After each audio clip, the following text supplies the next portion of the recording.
एक एक जण बोलताना पाहत होतो. ही सगळी भाषणं आणि या सगळ्या गोष्टीतनं महाराष्ट्र असा कधी नव्हता हो. या सगळ्या गोष्टी बाहेरच्या राज्यात चालू शकतात, इतर राज्यांमध्ये चालू शकतात, परंतु ह्या सुसंस्कृत महाराष्ट्रामध्ये अशा प्रकारच्या भाषा आणि अशा प्रकारच्या भाषणांमधनं शिव्या आणि सगळ्या गोष्टी असा महाराष्ट्र कधी नव्हता.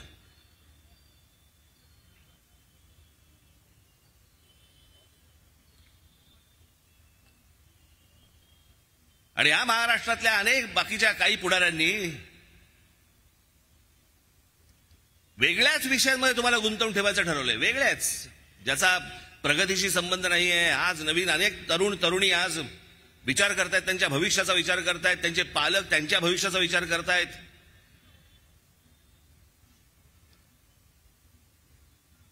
मी आजची सभा तुम्हाला सांगू का मी का घेतोय? मुरलीधरजी आज एका पुण्यासारख्या शहरामध्ये, इतक्या एका मोठ्या शहरामध्ये इतके विद्वान या शहराने दिले,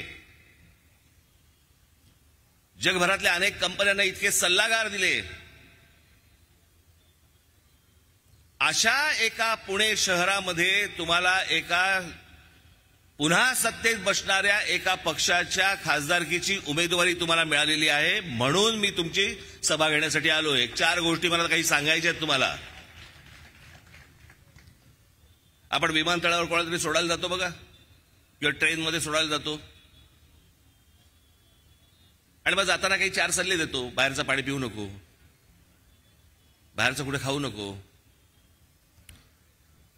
मी काही जणांचं ऐकलंय, विमानातनं जाताना पण खिडकीतनं हात बाहेर काढू नको असं पण सांगतात.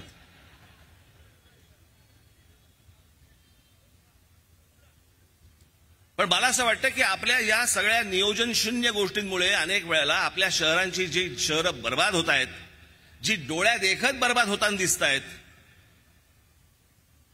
आणि ती जर समजा लोकप्रतिनिधी म्हणून जर उद्या समजा खासदार असतील, आमदार असतील, नगरसेवक असतील, हे जर समजा ती शहरं वाचवणार नसतील, मोठी चांगली करणार नसतील.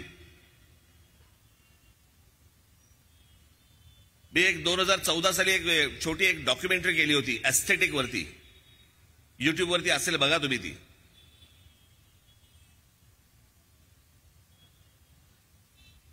आणि त्या डॉक्युमेंटरीमध्ये मी एवढंच म्हटलं होतं की आज आपल्या देशामध्ये का नोकऱ्या उपलब्ध नाहीयेत? आहेत. तुमच्या टॅलेंट प्रमाणे नोकऱ्या उपलब्ध आहेत. शिक्षण मिळत नाही का? अरे शिक्षणाची तर राजधानी आहे पुणे. शिक्षण मिळत नाही का योग्य? शिक्षण मिळतंय योग्य. मग तरी पण आपल्याकडची मुलं, आपल्याकडच्या मुली या परदेशी का जात आहेत? शिक्षण तर त्यांना इथेही मिळतंय, नोकऱ्या तर त्यांना इथेही मिळत आहेत, पगार कमी जास्ती प्रमाणामध्ये काही गोष्टी असतील, का जात आहेत मध्ये? ते एकाच गोष्टीसाठी जात आहेत, ते म्हणजे सभोवतालचं वातावरण. त्यांच्या सभोवतालचं वातावरण आहे ते त्यांना आनंदी ठेवत नाहीये. आपल्याकडे राजकीय मुद्दे काढले जातात, पण ते राजकीय मुद्दे खालपर्यंत जातात आणि शाळांमध्ये कॉलेजपर्यंत जातात. ते वातावरण त्यांना आवडत नाहीये. असल्या घाणेरड्या वातावरणामध्ये त्यांना राहू इच्छित नाहीत. म्हणून त्याच्या मनामध्ये पहिला विचार येतो, हा देश सोडून बाहेर निघून जावं. इच्छा नसते, पण सभोवतालचं वातावरण त्याला ढकलतं बाहेर. आज आपले खासदार असतील, आपले आमदार असतील, नगरसेवक असतील, यांची सगळ्यात महत्वाची जबाबदारी आहे सभोवतालचं वातावरण चांगलं करणं, आपापसातलं वातावरण चांगलं करणं. मी गेले कित्येक वर्ष या पुण्या शहरामध्ये येऊन, त्यावेळेला आता काही यांच्याकडे कोणाकडे रेकॉर्ड असले तर असले मला माहिती नाही, त्यावेळेला एवढे चॅनल पण नव्हते. पण मी तेव्हा सांगायचो, मी जेव्हा पुणे छोटं होतं, जेव्हा लहान होतं, की मुंबई शहर बर्बाद व्हायला एक काळ गेला. वेडं वाकडं वाढायला लागलं शहर. कुठून कुठे चाललंय, काय चाललंय काहीच कळत नाही. पण मुंबई शहराची वाट लागायला एक काळ गेला. पुणे शहराची वाट लागायला वेळ नाही लागणार. आणि छोट्या का पायाभूत सुविधा उद्या उपलब्ध झाल्या की ते शहर बर्बाद व्हायला लागतं जर नियोजन नसेल तर. एक मुंबई पुणे एक्सप्रेस हायवे हा झाला आणि वेड्यासारखं हे शहर वाटेल तिकडे पसरायला लागलं. त्याला काही नियोजन नाही, काही नाही. कुठेही रस्ता निघतोय. मला वाटलं आज इथे काही BRT करावी, मला वाटलं इथे फ्लायओव्हर करावा, मला वाटलं आज फ्लायओव्हर तोडावा, दुसरा बांधावा.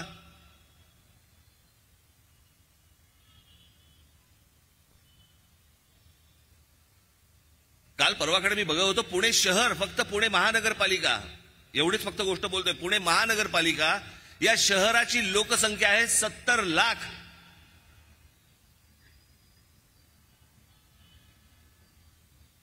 आता मी 5-10 वर्षापूर्वीपर्यंत मी ऐकत होतो साधारणपणे या शहराची लोकसंख्या होती 30 लाख, 32 लाख, 35 लाख.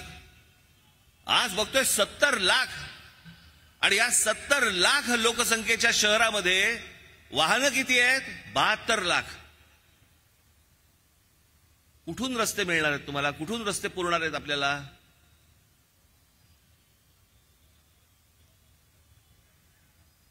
ही सार्वजनिक बसेसची व्यवस्था जी आपली असते, आता मेट्रो सुरू झाली आहे. मी मागे मेट्रो सुरू करताना मी आपल्या अधिकाऱ्यांना सांगितलं होतं, म्हटलं एक सुरू करून बघा पहिल्यांदा पुणेकर जातायत का. प्रत्येक शहराची एक मानसिकता असते. मुंबईमध्ये रेल्वेने प्रवास करणं, BSTने प्रवास करणं वर्षानुवर्ष चालू आहे. पुणेकरांची काय परिस्थिती आहे? टू व्हीलर घेतली, मारली किक, चालला. कोण जिना चढेल आणि कोण ती मेट्रो पकडेल आणि कोण कशाला जाईल, त्यापेक्षा आपल्या इथून पटकन जाऊन येतो. हा प्रत्येकाच्या विचारातनं आज ज्या व्हेकल्स वाढलेले आहेत पुणे शहरामध्ये, उद्या रस्ते मिळणार नाहीत आपल्याला. मी जी काय माहिती काढली त्याप्रमाणे पुणे शहरामध्ये साधारणपणे एका शहराला रस्ते हे त्या शहराच्या लोकसंख्येप्रमाणे 15% रस्ते लागतात. आज पुणे शहरामध्ये साधारणपणे 7.5 ते 8% रस्ते आहेत. उद्या सकाळी घरातनं निघाल आणि तिथेच असाल.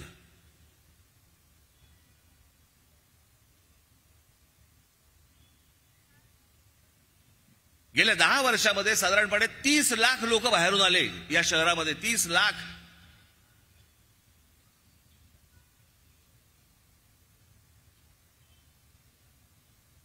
शिक्षणासाठी आले, उद्योगासाठी आले. मी फक्त नुसतं तुमच्यासाठी फक्त वाचून दाखवतो. आपल्याकडे कल्पना नसते की पुणे हे शिक्षणाच्या दृष्टीने कदाचित जगातलं असं एकमेव शहर असेल की जिथे एका शहरात सगळ्यात जास्ती विद्यापीठ आहेत आणि वेगवेगळ्या शैक्षणिक संस्था आहेत. पुण्यात सरकारचं सावित्रीबाई फुले विद्यापीठ आहे.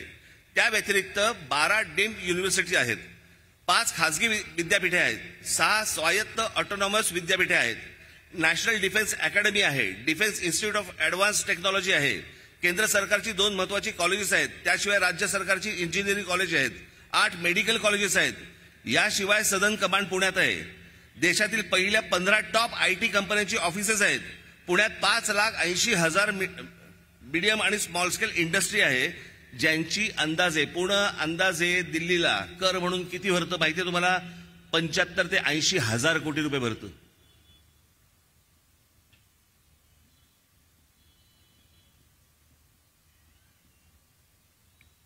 शहर मोठं होतंय, शहर वाढतंय.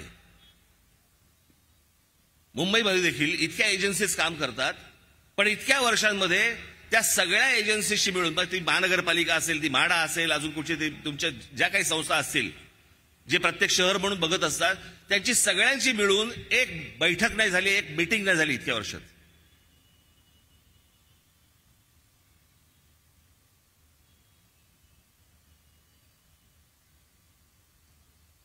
माझ्या आपल्या नगरसेवकांना, माझ्या आपल्या आमदारांना, माझ्या भावी खासदारांना माझी विनंती आहे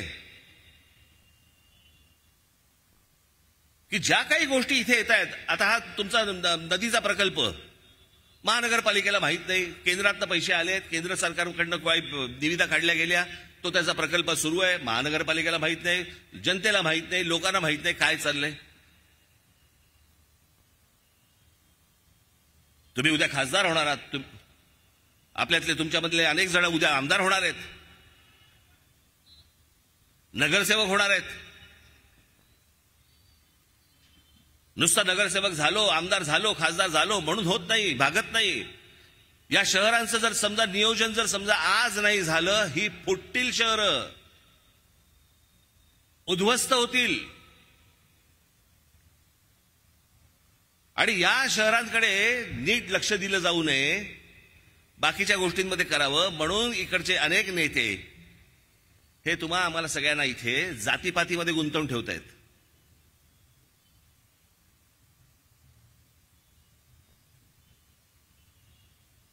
मी अनेकदा हात जोडून विनंती केली आहे, जातीपातीतनं बाहेर या.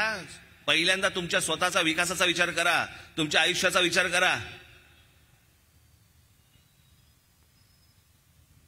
या जातीपातीत तुम्हाला हाताला काही लागणार नाही. एखादा माणूस असतो तो स्वतःची कमजोरी लपवण्यासाठी म्हणून जातीचा आधार घेतो आणि समाजामध्ये पसरवतो.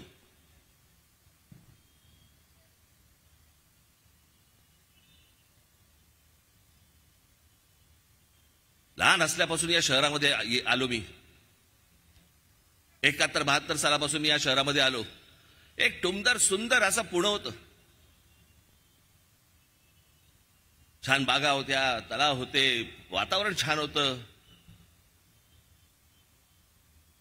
गर्दीने भरलेलं नव्हतं.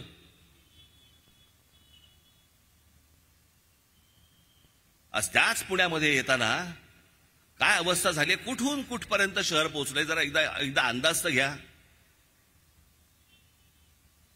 आणि ही नियोजन शून्य जेव्हा शहरं उभी राहायला लागतात, त्याच्यातनं काही आपल्याला हातात लागणार नाहीयेत आणि अनेकांची इच्छा देखील नाहीये. आणि म्हणून ते तुम्हाला दुसऱ्या गोष्टींमध्ये गुंतवून ठेवण्याचा प्रयत्न करतायत.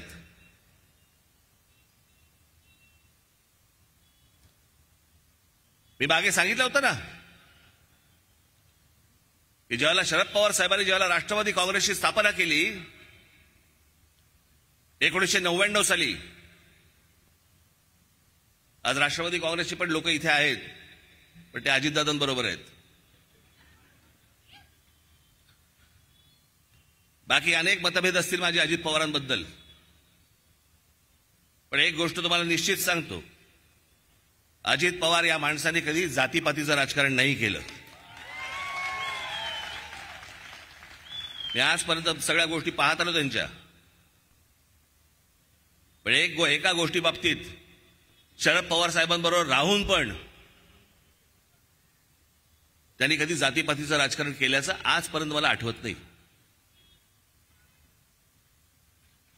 आणि हे सगळं जे जातीपातीचं विष हे 1999 सालापासून जे कालवायला सुरुवात झाली आहे, इथे संभाजी पार्कमध्ये राम गणेश गडकरींचा पुतळा उखाडला गेला होता. अरे माहिती आहेत का ते कोण आहेत? राम गणेश गडकरी माहिती आहेत का? अनेकांना वाटलं नितीन गडकरींचे नातेवाईक आहेत म्हणून उखडला.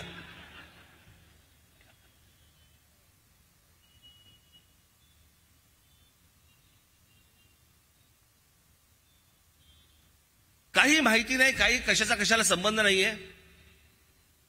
पण ह्या सगळ्या गोष्टी, ते जेम्स लेन प्रकरण आणलं गेलं, त्या जेम्स लेन प्रकरणामधनं विष कालवलं गेलं.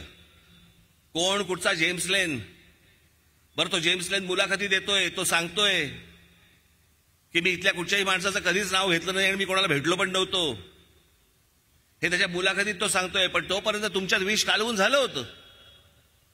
का विष कालवलं गेलं? कारण तुम्ही जातीकडे पाहावं आणि आम्हाला मतदान करत राहावं. तुम्हाला लागते कशाला चांगलं शहर होण्याशी? मतलब काय तुम्हाला? तुमच्या पिढ्या जन्माला येतील, जिवंत राहतील, म्हाताऱ्या होतील, मरतील. कोणाला गरज आहे याची? आम्ही पेटतो कशामध्ये? आम्हाला शहर बर्बाद झालं तरी चालेल, आम्ही थंड असतो, पण आमच्याला जातीवरनं काही बोललं की आम्ही लगेच पेटायला सुरुवात होते. का? काही कारण नाही.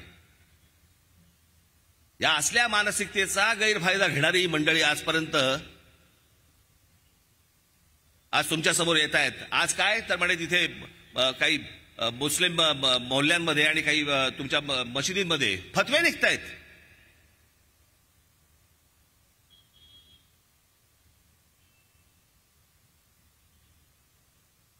की काँग्रेसच्या उमेदवारांना सगळ्या मुसलमान समाजांनी मदत करावी, मतं द्यावीत. अनेक मुसलमान आहेत जे सुज्ञ आहेत, ज्यांना अकला आहेत, ते यांच्या वाट्याला जाणार नाहीत.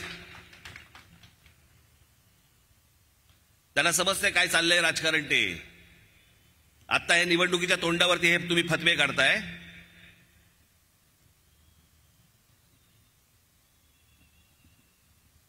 समजले कोण हे तुम्ही? मुस्लिम समाजाला काय समजलात तुम्ही?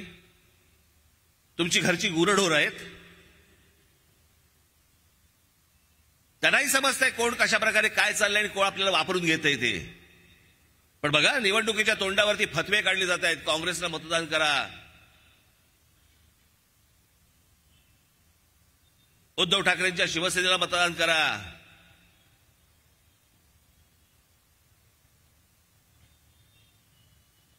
जर हे मशिदींमधनं हे मौलवी जर समजा यांना फतवे काढत असतील की यांना मतदान करा म्हणून, मग आज राज ठाकरे तुम्हाला आज फतवा काढतो. माझ्या तमाम हिंदू बांधवांनो, भगिनींनो आणि मातांनो,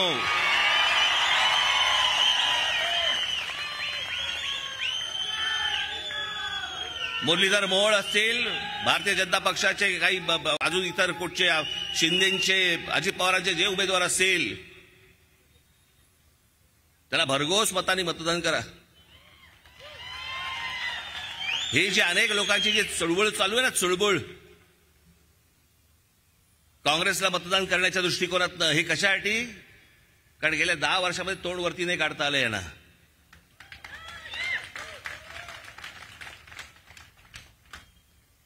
तुम्हाला मी एक गोष्ट सांगतो. नरेंद्र मोदी, भारतीय जनता पक्षाचं केंद्रातलं सरकार, माझ्या काही गोष्टींबद्दलचे मतभेद आहेत, ते राहणार. पण ज्या काही चांगल्या गोष्टी आहेत त्याचं अभिनंदन देखील करणार. जे अनेक चांगले मुसलमान आहेत, जे आपापल्या कष्टाने कामं करतायत, नोकऱ्या करतायत, व्यवसाय करतायत, त्यांचा विषय येत नाही. पण काही जे वाह्यात आहेत,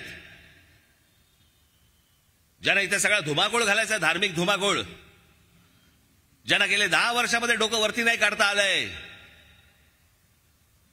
ते या सगळ्या काँग्रेसच्या माध्यमातून डोकं वर काढण्याचा प्रयत्न करतायत आणि म्हणून हे सगळे फतवे निघतायत. उद्या जर परत यांच्या हातामध्ये जर काही गोष्टी गेल्या चुकून, पुण्या रस्त्यावरती फिरणं परत हे कठीण करून ठेवतील. मला अजूनही आठवतंय तो सगळा 80-90चा सगळा काळ, काय काय चालू होतं, यांचे उन्माद सुरू होते, उन्माद. या सगळ्या गोष्टींचा शेवट होता हा बाबरी मशिदीचा ढाचा पडणं.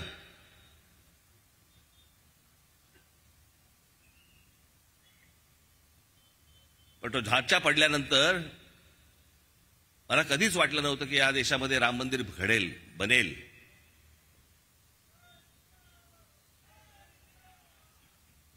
पण तुम्हाला निश्चित सांगतो, मी परत मगाशी म्हटल्याप्रमाणे काही मतभेद असतील,